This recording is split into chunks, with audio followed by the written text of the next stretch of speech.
Olá, alunos da primeira série, aqui é a professora Cíntia Calu. Nós estudaremos agora o módulo 2 do nosso livro sobre Augusto Comte e Física Social. Nesse vídeo, nós falaremos sobre o contexto histórico do surgimento da sociologia e as ideias de Comte, o positivismo de Comte, as influências do positivismo nas investigações sociais e o positivismo no Brasil. O primeiro tópico vem falar sobre o contexto histórico do surgimento da sociologia e as ideias de Comte. O termo sociologia começou a ser utilizado por volta de 1830.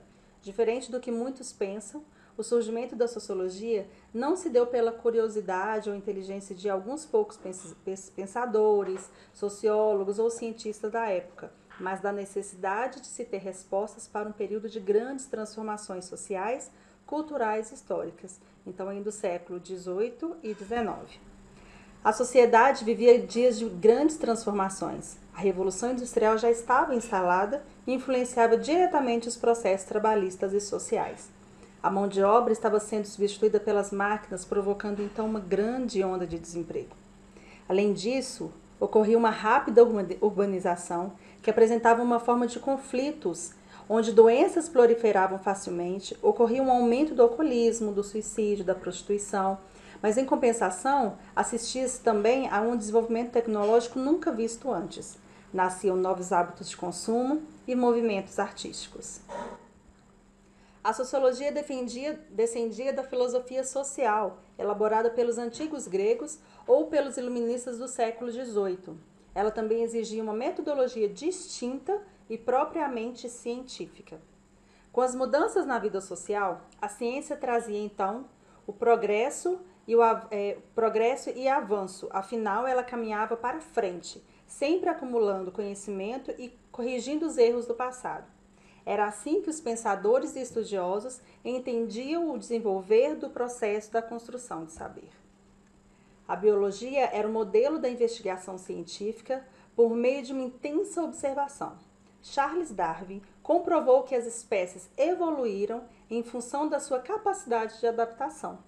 Os métodos empíricos e indutivos eram entendidos como um conjunto de conhecimento advindo do uso de métodos científicos.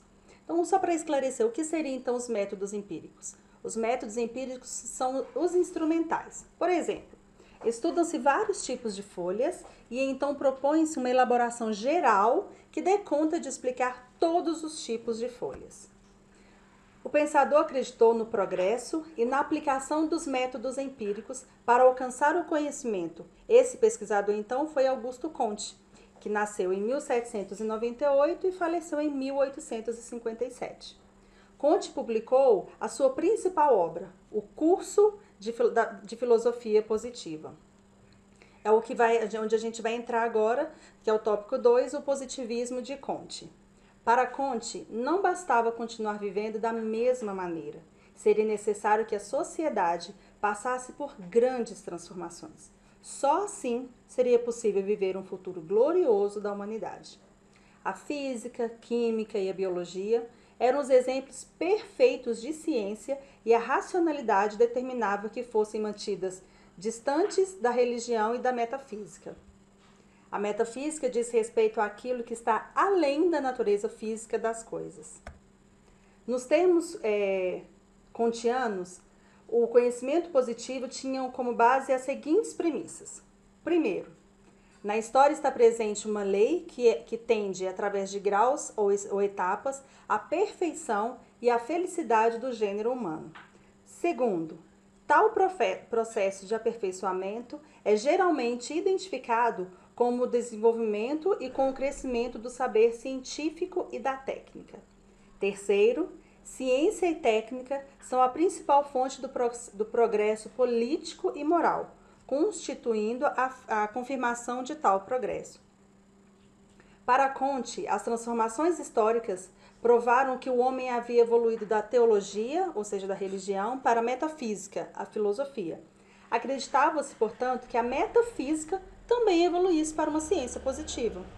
Para Comte, o termo positivo significa muitas coisas ao mesmo tempo, mas estava associado em especial à ação de abandonar superstições e crenças sem fundamentação empírica. Positivo, portanto, deveria ser a forma de explicar e organizar o mundo. A terceira influência, o terceiro tópico, diz respeito às influências do positivismo nas investigações sociais. O positivismo exerceu uma grande influência na forma de pensar da sociedade. O darwinismo social combinou elementos da teoria darwiniana da evolução com elementos do positivismo.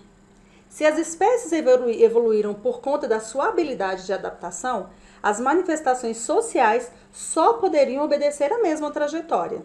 Assim, acreditava-se que as comunidades mais primitivas, aos poucos, seriam mais organizadas socialmente. No início do século XX, o darwinismo social ainda influenciou outras concepções, em especial as teorias eugênicas, que defendiam a melhoria da raça humana a partir de processos artificiais de seleção. Por mais surpreendente que possa parecer nos dias de hoje, nos Estados Unidos, até os anos de 1920, esteve em vigor uma legislação que defendia a destruição de pessoas portadoras de deficiência, impediu o casamento de indivíduos portadores de genes impróprios ou casamento interraciais e estimulava a procriação dos indivíduos supostamente superiores.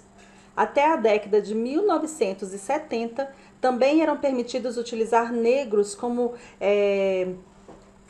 negros ou deficientes como cobaias para testes experimentais de remédios.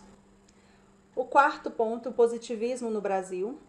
O positivismo exerceu uma profunda influência no pensamento político do Brasil no século XIX e início do século XX.